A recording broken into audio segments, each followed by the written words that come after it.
사랑하는 성도님들 반갑습니다. 오늘 주시는 말씀 가운데 우리 성도님들에게 큰 은혜 있으시기 바랍니다. 아멘. 제가 서점에 갔다가 이제 책을 읽는 중에 공감이 되는 책이 있었어요. 책 이름은 복음의 언어 이런 책입니다. 제프 벤더스텔트 목사님이라는 분이 지은 책인데요. 이 복음의 언어라는 책에서 강조하는 포인트는 뭐냐면 우리가 예수님을 믿으면 그때부터는 우리가 사용하는 이 언어가 바뀌어지고 달라져야 된다. 이런 거를 강조하는 책이고, 특히 우리가 예수님을 믿는 성도들이라면 우리는 복음의 언어를 그때부터는 사용을 해야 된다. 이런 말을 여기 주장하는 그런 분입니다. 이분이 이제 이렇게 성도들을 보니까 예수님을 잘 믿는 성도들, 또 교회를 오래 다니는 성도들 중에도 이 복음의 언어가 서툴러 가지고 잘 못하고 세상의 언어, 세속의 언어만 하는 분들이 너무 많다는 것을 알게 된 거죠. 예를 들어서 우리가 이제 외국어를 배우거나 영어를 배울 때, 또 다른 언어, 새로운 언어를 배울 때 어떻게 하면 그 언어를 유창하게 잘할 수 있나요? 우리 어릴 때는 무슨 문법 배운다고 맨날 이래가지고 이 영어 학습을 잘 못했었던 것 같아요. 근데 요즘은 이런 외국어나 새로운 언어를 배우려면 그 공동체에 속해 있으면 빨리 배우죠. 그러니까 원어민들과 대화하게 하거나 아예 외국으로 이 어린 나이에 막 조기 유학을 보내기도 하잖아요. 그들 공동체에 같이 있으면 그 언어를 쓰게 되니까, 배우게 되니까.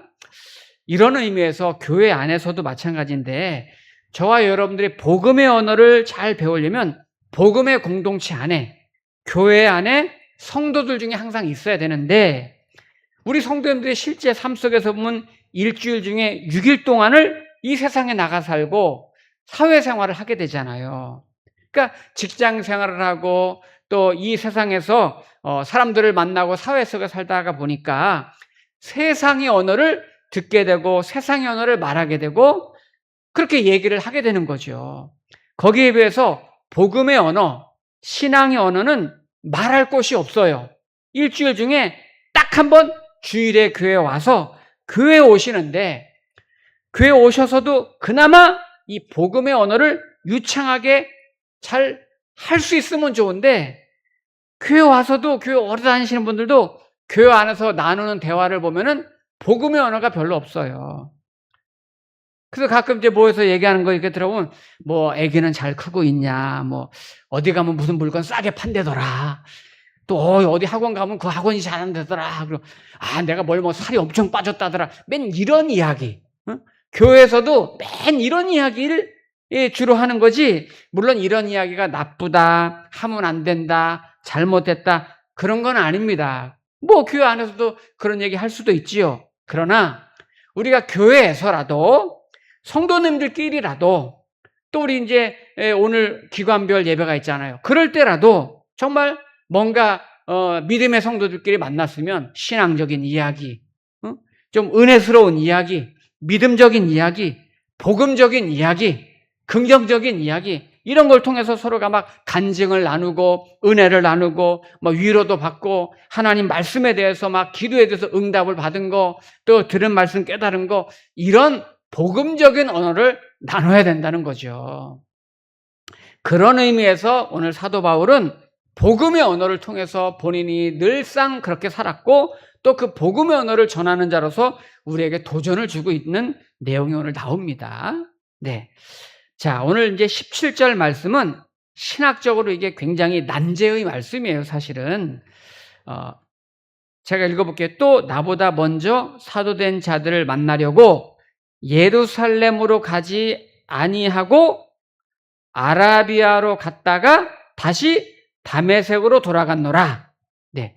요 구절 한 구절이 신학자들 사이에서는 논쟁이 되는 구절이에요. 자, 사도 바울이 예수님을 만난 다음에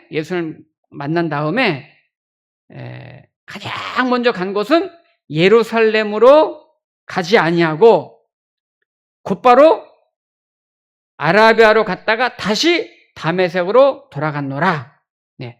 요 본문이 이제 중요한 문제인데, 일반적인 신학자들의 견해는 뭐냐면은, 사도 바울이 다메섹이라는 곳으로 예수님 믿는 사람들을 잡으려고 박해하려고 막 쫓아가는 길에 그 도상에서 부활하신 빛으로 나타나신 예수님을 만나게 되고 변화됩니다.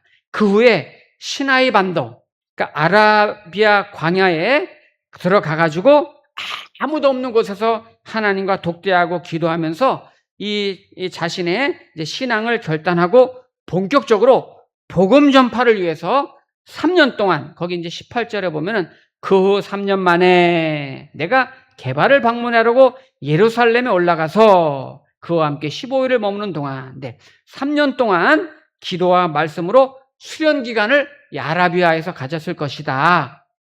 이렇게 이제 대부분 이제 학자들과 목회자들이 이런 식으로 해석을 많이 하고, 저도 그렇게 듣고 알고 있습니다. 이제 무슨 히든 타임처럼 거기서 이제 수련과 쉼과 충전의 시간을 가진 거죠.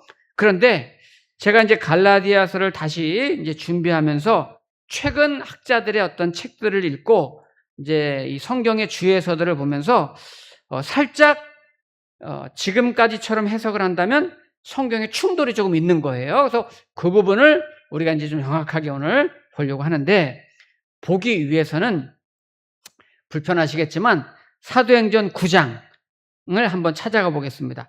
사도 바울이 예수님을 만났던 최초의 현장을 가보겠습니다. 사도행전 9장, 그 앞으로 조금 넘기면 사도행전이죠. 네.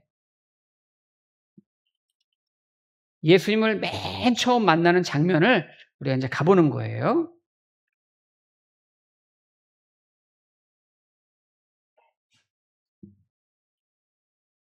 사도행전 9장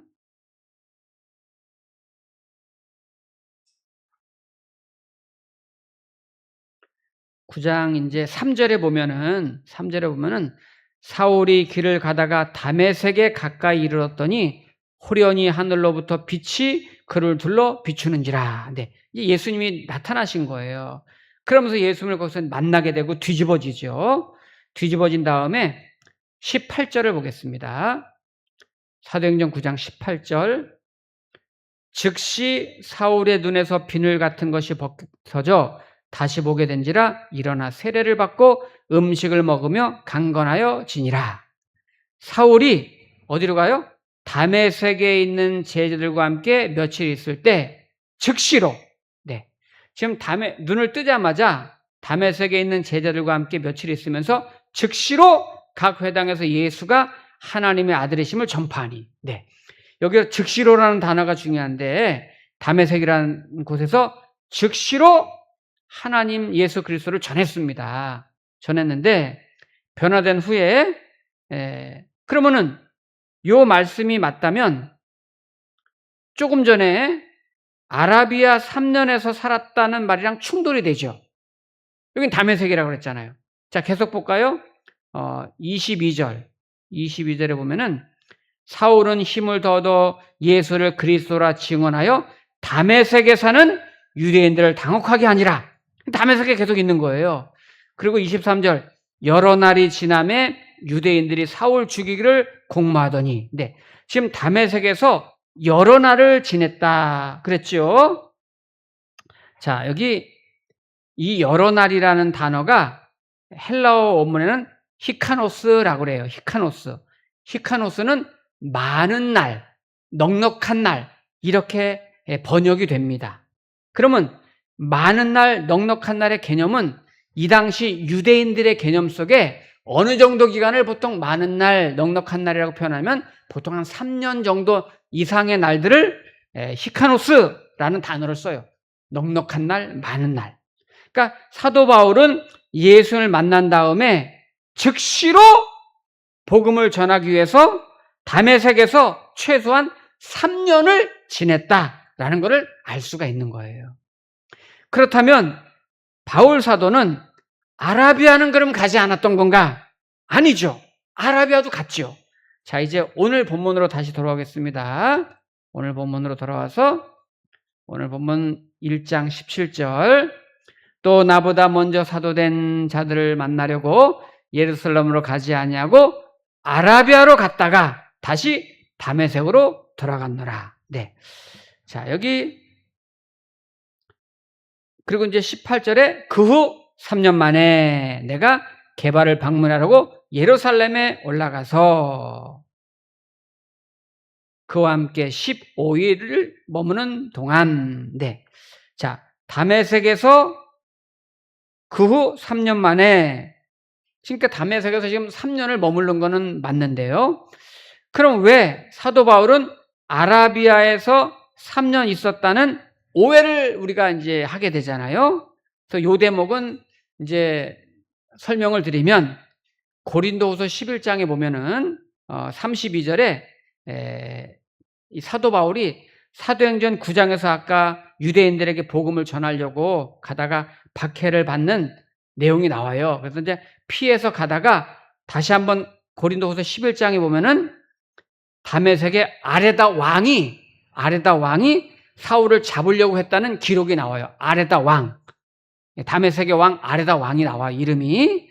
그러면 다메섹의 아레다 왕이 그 당시에 있었다는 건데 이걸 힌트로 해서 그 당시에 문헌과 자료를 찾아보면 다메섹은 그 당시에 어디에 있었냐면은 아라비아의 넓은 그 지역의 동편에 있는 작은 도시예요. 다메섹이. 그러니까 아라비아는 우리가 흔히 알고 있는 먼 사막이 아니라 사우디아라비아 반도 있죠? 예. 그 반도를 포함해서 요르단, 시리아를 전부 아우르는 그 넓은 지역을 통칭하는 지역이 아라비아예요. 아라비아고 바울이 예수를 만나자마자 즉시 복음을 전해서 박해를 받고 고난을 받았지만 즉시 복음을 전했던 다메섹은 그 넓은 아라비아 중에서 동편에 있는 도시 이름이 여기 다메섹이란 말이에요. 거기에 이제 나비테아 왕국이 있고 나비테아 왕국의 왕이 아레다 왕인데 이제 고린도 아까 후서 11장 32절에 그 이름이 나와요. 그래서 성경에 나오는 이 다메섹은 다마스커스잖아요. 영어로 이 오늘날 시리아 수도인데 이거는 이 당시에 이제 광대한 아라비아 지역에 있는 어느 한 도시다.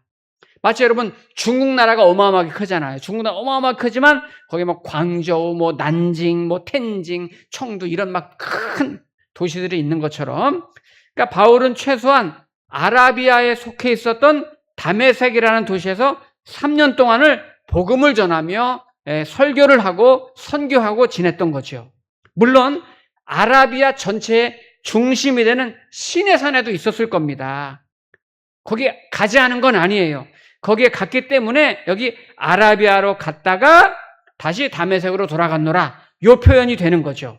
거기에도 있었습니다. 넓은 의미에서 아라비아의 중심이 되는 도시에도 있었지만 주로 머문 곳은 다메섹이다. 이렇게 이제 우리가 이해를 하는 거죠. 제가 이제 이렇게 설명을 이제 드리면 우리 성도님들의 설교를 들으시다가 그런 생각을 할 수도 있어요. 아, 우리 목사님이 이 신학적인 거를 열심히 연구해가지고 준비해서 설교를 하시는데 결국 바울이 아라비아에 3년 있었다는 게 아니라 그 중에 정확하게 다메섹에 3년 있었다는 거 아닌가. 그럼 그 말씀인데 뭐 아라비아에서 3년 복음을 전하든지 다메섹에서 3년 복음을 전하든지 어쨌든 중요한 건 복음을 전하다는 건데 뭐 굳이 그거를 뭐 성경을 찾아가면서 막 그렇게 뭐 복음을 다메섹이라고 그렇게 주장하는 이유가 뭐냐. 이렇게 생각하실 수 있어요. 저도 말씀 준비하면서 성경 연구하면서 배경을 살피면서 그렇지 이렇게 하든 저렇게 하든 복음이 전파됐다는 게 중요한 거지 이렇게 생각을 했는데 이 당시에 이 시대나 오늘 시대도 마찬가지인데요. 사도 바울은 하나님의 마음을 알았던 거예요. 하나님의 마음을 알았으면 좋겠어요. 저도 여러분들도. 사도 바울은 그 당시에 최고의 실력을 가진 율법학자입니다. 대단한 사람이죠. 근데 다메섹이라는 지역으로 달려가다가 거기서 막 초월적인 그 신이 빛으로 나타나신 주님을 만나고 나는 네가 박해하는 예수다. 너는 나의 이방을 위해서 택한 그릇이다. 하면서 사도 바울에게 사명을 주셨을 때 사도 바울은 아까 우리가 사도행전 찾은 대로 즉시로 순종해서 즉시로 다메섹으로 들어가서 거기서 복음을 전하면서 이게 포인트거든요. 거기서 바로 사명의 그런 열정을 가지고 영혼 구원을 위해서 복음을 전하기 시작했다는 거예요. 다메섹이라는 곳은 본인이 예수 믿는 사람을 박해하려고 쫓아가던 곳입니다. 그래서 그 지역에 있는 사람들은 바울을 굉장히 의심했고 또 박해하고 싫어했어요. 사도행전에 나오지만 이 바울이 다메섹에서 너무 박해가 심하니까 도망가려고 거기서 이 광주리를 타고서 도망 나오는 이야기가 나와요. 그럼에도 불구하고 예수를 만난 사도 바울은 만나자마자 그 열정을, 주님의 마음을 그는 알았기 때문에 바로 그 시간에 그 장소에서 주저하지 않고 즉시로 다메섹 성에 들어가서 주의 복음을 전하고 주의 사랑을 전한다는 것을 우리가 그게 그 포인트를 우리가 주목해야 된다는 거죠. 사도 바울은 그것이 하나님의 마음이라는 걸 알았던 거예요. 복음이 전파되지 않았었던 곳, 복음을 듣지 못한 그 이방 땅에 하나님이 나를 거기에 가서 전하라고 여기서 나에게 나타나셨고 여기서 나에게 그 사명을 주셨구나. 그래서 그 복음을 전하는 거예요. 제가 이제 신정동에서 이제 목회하다가 여기 왔잖아요. 신정동에 있던 그 교회는 이제 4층, 5층 이제 2층을 사용했는데 그 교회당에서 이제 이쪽으로 올 때 그 교회당에는 교회 시설이 다 돼 있었지요. 예배당도 있고 뭐 소그룹실도 많고 이제 뭐 식당도 있고 다 있었단 말이에요. 근데 그 시설이 아까우니까 이제 새로 개척하는 교회가 있으면은 이제 넘겨주려고 이제 기다리고 있었는데 마침 어느 한 목사님이 제가 그거 하겠다고 그래서 이제 그분한테 이제 매매를 하고 저는 이쪽으로 온 거예요. 근데 그 신정동에는 교회를 매입하신 분이 누구냐면 북한에서 오신 그런 탈북하신 목사님이세요. 이 목사님이랑 대화하면서 느낀 거는 이 목사님은 이제 북에서 탈북한 다음에 남한에서 있다가 예수님을 믿게 된 거예요. 그러니까 예수님을 그 사랑이 너무너무 막 크니까 그 은혜가 너무 크니까 은혜를 받아가지고 내가 목회해야 되겠다 이래도 40대 중반에 신학교를 갔는데 신학교에서는 이제 북한 출신이니까 특별 전형으로 이제 웬만하면 입학을 시켜준 거죠.